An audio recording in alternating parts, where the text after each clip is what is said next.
Yun, morning. Same channel, another video. Dito pa rin syempre sa YouTube channel natin sa TRD Parts. TRD Parts Facebook page. Yan. Syempre invite ko kayo sir, i-subscribe please. And sama nyo na rin yung hit the notification bell. Then comment down below kung may mga tanong kayo. Yes, meron tayong kakabitan ngayon at bisita itong LTD 2022 4x2. Yan, all the way from New Manila kay Sir Mike. Okay, ang upgrade na gagawin natin dito, yung ating bestseller, syempre na rear emblem, original GR Sports. Yan. Sa mga nagtatanong pala sir, nakatanggap tayo ng mga messages from LC300, di ba? Lupit. Hindi lang ako sir sigurado kung same size to ng LC300 rear. Yung GR Sports kasi ng LC na Dubai version lumabas na rin, kaya lang hindi ko lang alam kung available dito sa Pilipinas. Basta sir, lahat ng GR Sports variant ng model ng sasakyan ng Toyota, ang rear is ganito na. Actually pati yata harap ano na rin glass emblem na rin Anyway, baklas muna tayo. Ang tip lang natin sa mga magdi-DIY sa mga from the province na kumukuha sa atin, gamitan nyo lang ng kerosene sir, or yung gas na ginagamit sa mga panluto para lumambot yung 3M o yung double adhesive nito. Okay, so since double adhesive din to, I'm not quite sure kung ito is 3M din, pero ito is yung pandikit na ginamit dito is from Planta sa Japan kasi made in Japan to. Yan, balikan ko kayo sir baklas tayo. Yun, nalinis na natin. Yan, since ito pa lang sa unit ni sir, almost 2 weeks pa lang naman. So hindi tayo masyadong, dito wala naman siyang mark nung, alam mo na, yung mga gilid-gilid niya. Basically kasi pagka medyo tumagal ang unit mo na stock mo yung ganitong klaseng emblem sa likod, particularly sa mga white, nagmamarka na yan dito. Nakita mo yung marka niya rito sa mga kilid-kilid niyan. Hindi na talaga matatanggal na unless ilihan natin ulit o kaya i-popping. Pero since bago pa naman tong unit ni sir, walang marka.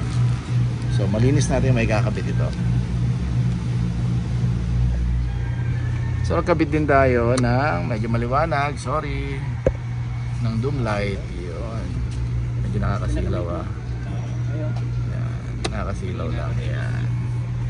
So 1.5 for this plug and play lang to.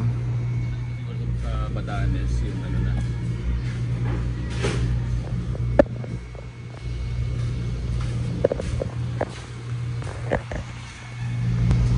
Yo! So installed na yung GR Sports na rear emblem natin. So 7,000 for this sir may konti tayong charges para sa installation. Siyempre mangangamoy gasolina tayo dahil sa pag-i-install ito. Okay, so may available pa naman tayo so far, mga ilan-gilan pa yon. So pakinihintay nyo sir, comment na kayo, message na kayo, PM, tawag kayo sa page natin para at least ma-reserve natin kung gusto nyo na itong ganitong klase. By the way, applicable pala to sa 2016 hanggang 2022 na Fortuner so hindi pang Hilux to hindi, wala namang logo si Hilux sa likod Okay, so 7,000 for this.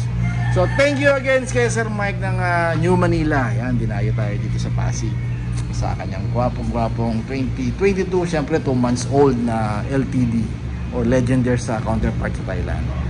Okay, so invite ko ulit kayo sir again, huwag niyong kalilimutan YouTube channel natin TRD Parts, and TRD Parts sa Facebook page. Yan, paki-ano na lang paki-like na lang, and marami tayong video ron sir, marami tayong mga photos na ina-upload time to time.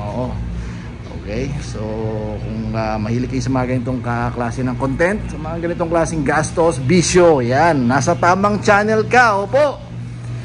So keep safe everyone, thank you for watching guys, bye bye. Yun, so installed yung GR Sports rear emblem natin. Yan, glossy. Okay, so kagandahan nito sir, syempre una flat, syempre original Japan made So to lumabas to sir sa GR Sports Fortuner syempre, kaya pasok na pasok to sa 2016 hanggang 2022 na Fortuner. Kahit na anong variant, manual, matic yan sir, pasok to, applicable po ito. Hindi lang pwede sa Hilux, sa iba kasi sa Hilux. Okay, so 7,000 for this sir ha. Okay, so meron tayong konting charges sa installation kasi makakamoy gas nga tayo yun sa paglilinis nito. So yun lang, so medyo meron lang ipapakita ng konti sa inyo. Again, 2022 na LTD, dalawang buwan. 2018 na V-variant na syempre si TRD natin nandito.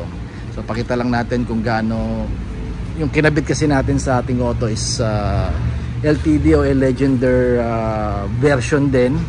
Hindi siya Q, hindi siya V kasi sabi ko nga sa mga previous video ko yung Q at yung V blinking type, hindi katulad nito sequential na or yung running type mo. Parang mga ginagamit sa mga Lexus na taillight din.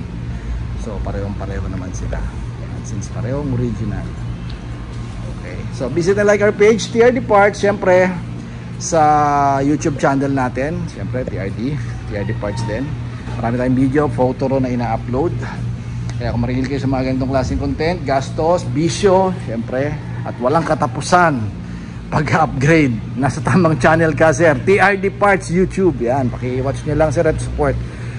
Okay, so thank you guys ha, Sir Mike ng from New Manila sa unit niya at pang-suporta sa ating page. Mga genuine parts sir, napakadami na yan. Okay, so keep on keep safe everyone ha, bye bye.